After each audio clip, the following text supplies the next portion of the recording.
Tenemos el agrado de presentar a nuestra primera entrevistada de manera virtual. Nos acompaña la abogada penalista Liliana Calderón. Precisamente queremos conversar respecto a este pedido de impedimento de salida del país por parte de la Fiscalía y que a esta hora de la tarde ya es evaluado por el Poder Judicial, este impedimento de salida del país que ha sido solicitado por la Fiscalía en contra de la primera dama. ¿Qué hechos, qué factores serán tomados en cuenta por el Poder Judicial ante esta solicitud? Muy buenas tardes. ¿Qué tal? ¿Cómo están? Buenas tardes. Muchas gracias, Alex, por la entrevista.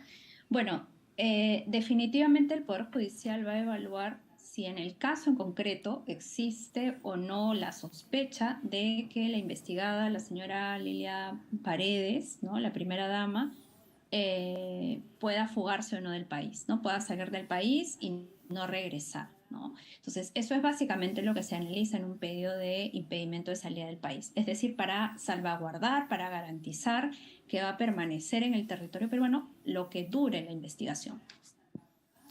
Y dada la situación, ¿existe este peligro de salida del país, este peligro de que intente evadir a la justicia? Bueno, de eso lo va a tener que fundamentar el Ministerio Público, porque es el Ministerio Público el que solicita la medida, ¿no? Y su defensa tendrá que rebatir, cuestionar con argumentos y con evidencia que ese peligro no existe, ¿no? Me parece que haber escuchado en alguna entrevista al abogado o haber leído en algún medio de comunicación escrito que pensaban, digamos, entregar el pasaporte, ¿no?, como señal, Claro. digamos, que va a caer en el país. Pero ya hemos visto otros casos en los que la Fiscalía ha declarado fundado un pedido de impedimento de salida del país por circunstancias, digamos, similares, ¿no? Para no ir muy lejos, ¿no?, tenemos el caso de Susana Villarán, por ejemplo, ¿no? O el caso de PPK también. En el caso de la primera dama, Lilia Paredes, precisamente justo a esta hora de la tarde ya se viene evaluando este pedido. ¿Cuánto podría tardar este proceso de evaluación antes de que el Poder Judicial determine si procede o no el pedido? Bueno, de hecho, la resolución la podrían dictar hoy mismo, luego de que que fundamente la Fiscalía su pedido y que la defensa contradiga los argumentos con sus propios argumentos de descargo, ¿no? Podríamos ya tener una resolución el día de hoy, una decisión, la cual puede ser apelada, ¿no? Este pedido se extiende también a los hermanos de la primera dama, Walter y David Paredes, y también al empresario Hugo Espino. Dentro de la participación que tienen en este presunto delito, ¿compete también extender el pedido a estas otras tres personas? Sí, lo que sucede es que todos están investigados bajo un mismo caso, ¿no? Y además en el ámbito de la ley de crimen organizado, ¿no? Entonces, la tesis del Ministerio Público es que todos forman parte de una organización criminal para delinquir específicamente con el otorgamiento ilícito de obras públicas, ¿no?, a empresarios vinculados con, aparentemente con la familia presidencial, ¿no? Entonces, en ese marco es que el Ministerio Público ha determinado que respecto de ellos debe solicitar el impedimento de salida del país, ¿no? Y respecto de otros, otras medidas como por ejemplo la prisión preventiva, ¿no? Y esta evaluación se realiza en conjunto de todos los implicados, entonces. La respuesta que podría haber por parte del Poder Judicial sería para todos en conjunto.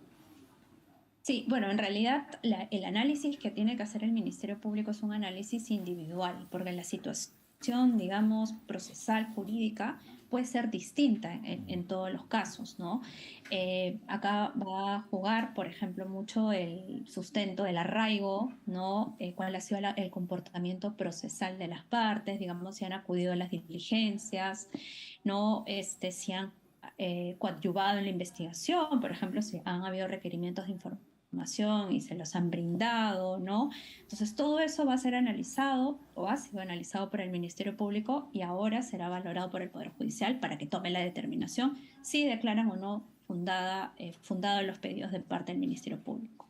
Ok, entonces en las próximas horas podría conocerse ya si el Poder Judicial accede a este pedido por parte de la Fiscalía. Hablemos ahora de este caso que involucra a la exalcaldesa de Lima, Susana Villarán, quien viene afrontando un difícil momento, y es que la Fiscalía ha solicitado 29 años de prisión preventiva contra ella, de prisión, pena privativa de la libertad, por supuestamente haber recibido más de 10 millones de dólares de aportes ilegales por parte de las constructoras Odebrecht y OAS. Muchos ya habían perdido el rastro de este caso, pero recién hoy se hace pública ya esta noticia.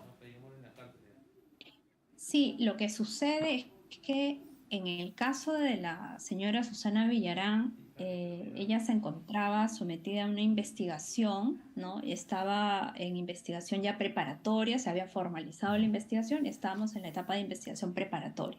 Lo que ha ocurrido es que el Ministerio Público ha evaluado toda la información, todos los medios probatorios que ha recabado y ha decidido presentar su requerimiento acusatorio, es decir, formular acusación. Y ahora vamos a entrar a la etapa que se denomina etapa intermedia, ¿no? Que es una etapa, una suerte de saneamiento, ¿no? Donde se va a tener que verificar que la acusación cumpla con determinados estándares formales, ¿no? De fondo, y esto se va a tener que debatir en una audiencia, que es un poco lo que estamos viendo, si se quiere, con el caso de Keiko Fujimori, ¿no? Que está justamente en la etapa intermedia, ¿no? Ha habido varios pedidos de parte del juez para que se subsane la acusación en el caso de la señora Fujimori, y ahora estamos ya entrando, digamos, a la misma etapa en el caso de la señora Villarán. Para llegar a esta etapa intermedia quiere decir de que hay aspectos muy relevantes que deben ser tomados en cuenta. Así es, ¿no? Porque si el Ministerio Público decide avanzar a una siguiente etapa, es decir, la etapa intermedia y específicamente formular un requerimiento acusatorio, es porque esos indicios que encontró en su debido momento hoy se han convertido en sospecha relevante para el caso, ¿no? Y además el estándar probatorio del Ministerio Público en esta etapa es mucho más alto, ¿no? Requiere haber individualizado específicamente la conducta, calificado la conducta con un tipo legal, ¿no? Con un delito en específico, y haber reunido evidencia que acredite la comisión de ese delito, ¿no? Entonces ya estamos hablando, como te decía, de una etapa que sí involucra un mayor, digamos, esfuerzo de parte del Ministerio Público. Es más, está yendo a sustentar el pedido y va a atravesar por un juicio oral, ¿no? Está buscando que en este caso se emita una condena, ¿no? Para haber llegado a esta etapa han pasado varios años. Esta demora que podría interpretarse de esta manera tiene que ver también con cómo se fueron llevando los casos a raíz de la pandemia. Eh, yo creo que eso puede haber influido un poco, pero no olvidemos que estos casos no solo hay una pluralidad de investigados, sino que además hay una pluralidad de delitos que se están investigando, ¿no? Tenemos colusión, asociación ilícita para delinquir, lavado de activos, entre otros delitos. Y usualmente estos casos se enmarcan en la ley de crimen organizado, que permite, por ejemplo, que la investigación preparatoria dure 36 meses y lo propio en la investigación preliminar. Entonces, sí nos da la sensación de una demora, pero es que también los plazos en estos casos son más extensos, ¿no?